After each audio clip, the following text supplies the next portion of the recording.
Hello! Magandang araw na naman sa ating lahat at maraming salamat na naman po sa panonood. At sana po paki-like, share, and subscribe na rin po para sa ganun updated po kayo sa mga bagong videos natin. At ngayong araw, ituturo ko sa inyo paano magluto ng lotus soup. At ang ating mga sangkap ay syempre yung lotus natin, at saka yung buto ng baboy, at saka yung peanut, munggo bean, red dates, at ito, dried po to, dried na ginger. Pwede po kayo kung gumamit ng fresh, pero ako gagamit po ako ng dried. At saka ito, conch meat. Conch meat, kung sa atin is yung saang, yung malaking shell.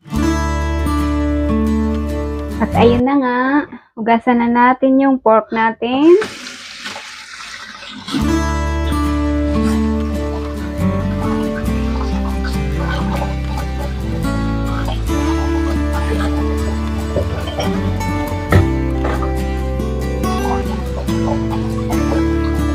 Hugasan natin ng maayos.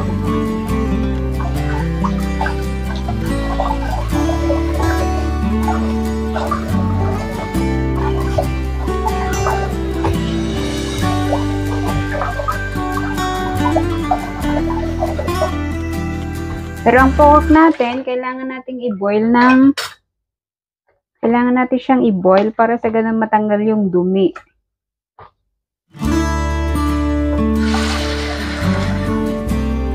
Ayan, kailangan natin siyang i-boil. Like 1 minute.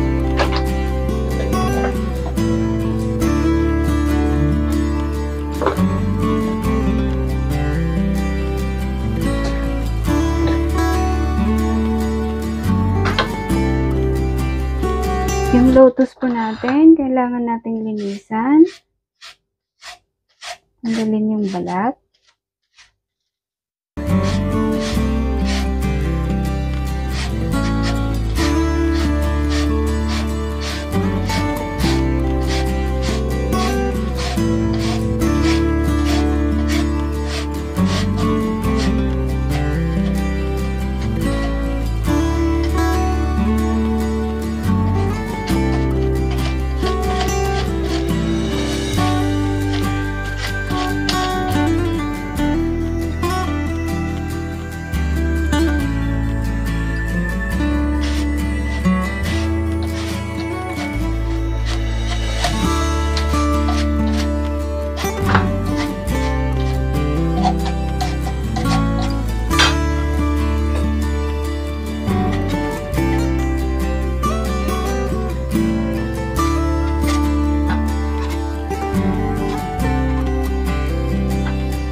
Kailangan natin hugasan.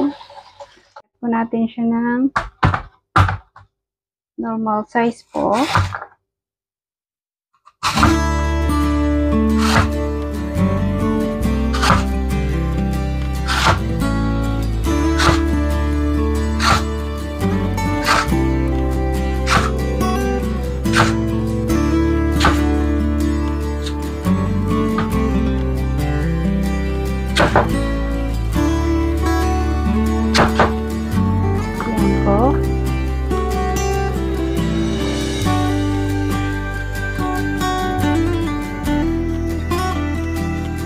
Sunod po nating hugasan yung mga iba pang mga sangkap.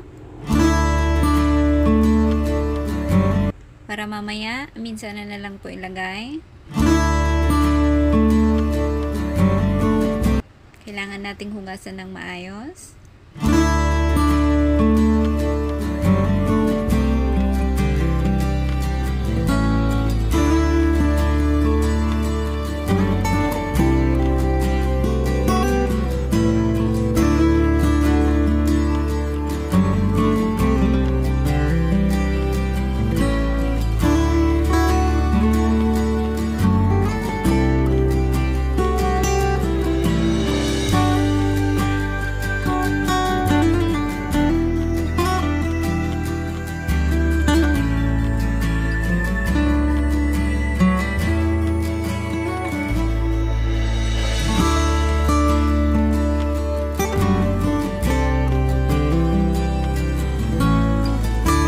Pagtapos na pong mahugasan lahat, ilagay na po natin. Unahin natin yung ginger, yung mga pork,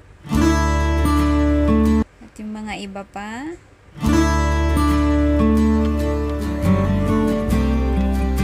Lutos natin.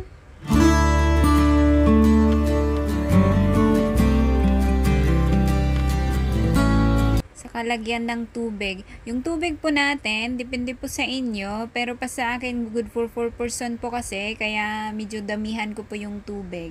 Asa sa inyo po yun, magbalanse.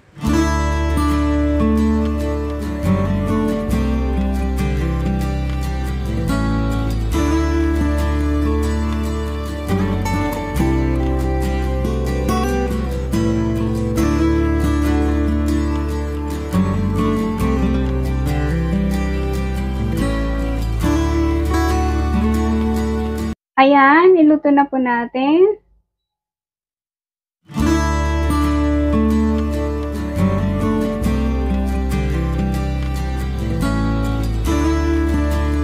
Antayin natin kumulo.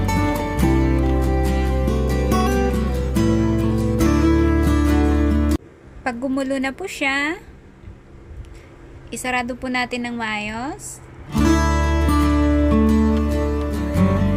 Saka natin i-timer. Pag pressure cooker, 20 to 30 minutes. Pag hindi pressure cooker, 2 hours po.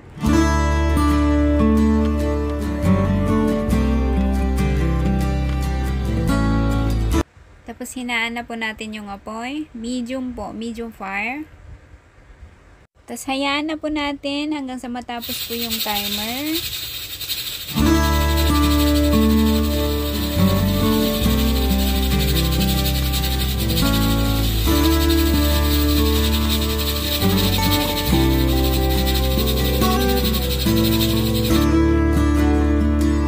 After 30 minutes po, antayin natin yung paggagamit kayo ng ganitong pressure cooker, antayin nyo pong pumasok to sa ilalim. Pag may pressure po sa loob, nakataas po yan. Pag hindi nyo po antayin na bumaba yan, tapos buksan nyo kaagad sa sabog po. Kasi yung pressure nyo sa loob. Buksan na po natin.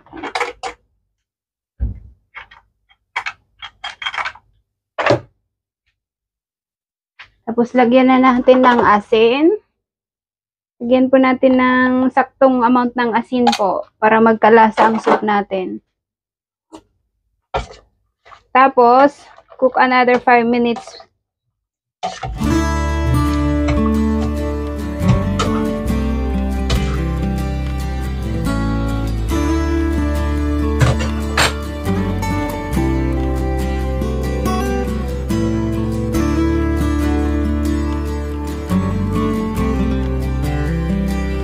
Yeah.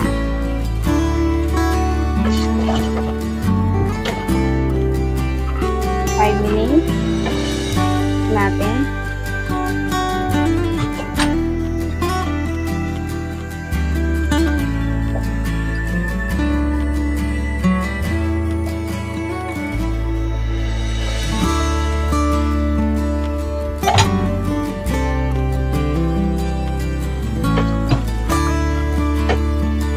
After 5 minutes, ayan, pwede na. Ready to serve na. After 5 minutes, ayan, ito na po yung luto soup natin. Ayan na nga, tapos na naman ang isa sa ating recipe at maraming salamat sa panonood at huwag kalimutang mag-like, mag-share at mag-subscribe na rin po kung hindi ka pa nag-subscribe para sa ganun updated ka sa mga bagong videos po natin. At marami pa po tayong mga videos, paki-check na lang po sa mga playlist natin at sana po kung may mga request kayo, di kayo mga suggestion, paki-comment down below. Maraming salamat po sa panonood.